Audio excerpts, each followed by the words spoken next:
क्या आपने कभी सोचा है कि मौत का नाच कितना करीब हो सकता है? एक ऐसी रात जहां हवाएं कान में फुसफुसाती हैं और अंधेरे में छिपी साएं आपकी रूह को छू लेती हैं। एक खेल जो मनोरंजन का बहाना था, लेकिन बन गया कब्रिस्तान का दरवाजा। सुनिए, अगर हिम्मत है तो, क्योंकि ये कहानी नहीं, एक चेतावनी है। एक ऐसा रहस्य जो शहर की गलियों में आज भी गूंजता है, और जो सुनता है वो रातों की नींद खो देता है। क्या होगा अगर आप भी उस खेल में फंस जाएं? आगे की कहानी बताएगी, लेकिन याद रखिए, कभी-कभी जिज्ञासा मौत की कुंजी बन जाती है।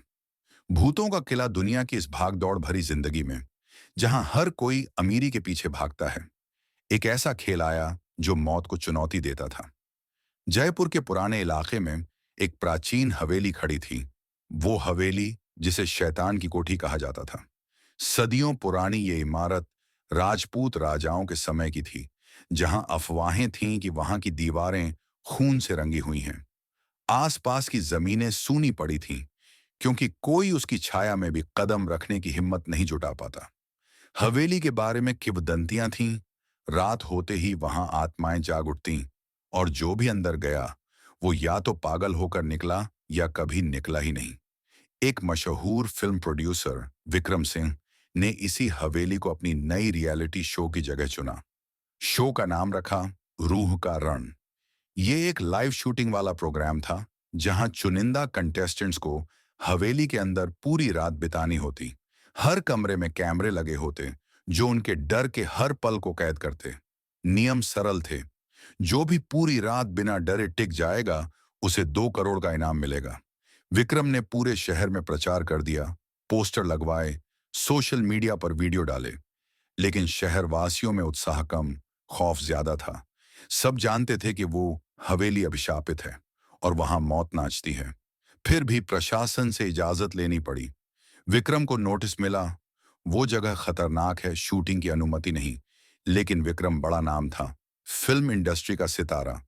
उसने व्यक्तिगत गारंटी दी, कंटेस्टेंट्स की सुरक्षा का वादा किया, और कुछ अतिरिक्त शर्तों के साथ, जैसे मेडिकल टीम का हमेशा तैयार रहना, अनुमति हासिल कर ली। इसके लिए उसे लाखों रुपए अतिरिक्त खर्च करने पड़े।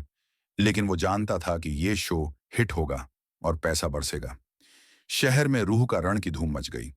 लोग डरते हुए भी उत्सुक थे। इनाम की लालच में कुछ साहसी सामने आए। 10 लड़के और 5 लड़कियां। सबको नंबर दिए गए, और उनके गले में एक इलेक्ट्रॉनिक लॉकेट पहनाया गया।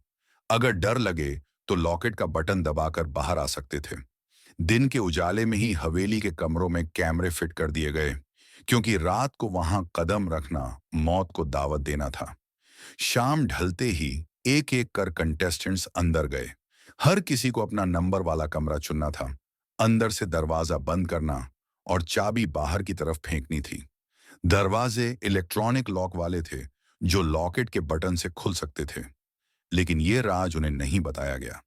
अगर कोई दरवाजा खोले तो वो शो से बाहर, और कैमरे सब रिकॉर्ड कर लेंगे।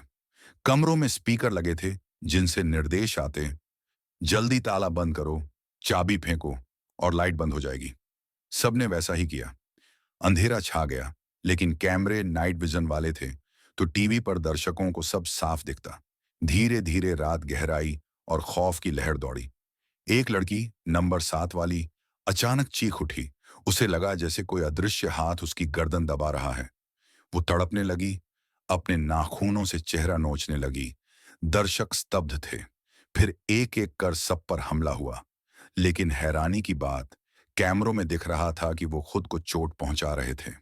कोई अपनी मुट्ठी से सिर पीट रहा था, कोई दीवार से टकरा रहा, कोई अपना गला घोंट रहा। कोई भूत नजर नहीं आ रहा, लेकिन डर इतना गहरा था कि वो खुद अपने दुश्मन बन गए। लाइव शो देखते शहरवासी घबरा उठे। सोशल मीडिया पर हंगामा मच गया। प्रशासन के अधिकारी हवेली पहुंचे, क्योंकि शर्त थी कि किसी को चोट लगे तो तुरंत मदद मिलेगी। लेकिन अब शो रोकने की मांग उठी। रात भर दबाव बढ़ा, और आखिरकार प्रसारण बंद करने के आदेश आ गए। टीवी स्क्रीन काली हो गई, लेकिन असली जंग अब शुरू हुई, कंटेस्टेंट्स को बचाने की। पुलिस और रेस्क्यू टीम आई, लेकिन रात के अंधेरे में हवेली में घुसने की हिम्मत किसी की नहीं। सब बाहर खड़े तमाशा देखते रहे, क्योंकि हवेली का इतिहास सब जानते थे। वो जगह जहां आत्माएं बदला लेती हैं। स्पीकर से विक्रम की आवाज गूंजी, लॉकेट का बटन दबाओ, बाहर आओ। लेकिन अंदर कोई सुन नहीं रहा था। डर ने उन्हें पागल कर दिया था। देखते देखते कैमरों में सबने खुद को मार डाला। कोई खिड़की से कूद गया, कोई अपनी नस काट ली। सुबह हुई तो लाशें निकाली गईं। शहर सदमे में था। विक्रम को भारी जुर्माना और सालों की कैद मिली। हवेली को हमेशा के लिए प्रतिबंधित क्षेत्र घोषित कर दिया गया। लेकिन वो रात आज भी याद आती है। एक सबक की मौत से खेलना, खुद की कब्र खोदना है। और इसी के साथ ये कहानी खत्म होती है, लेकिन उसका डर वो कभी नहीं जाता।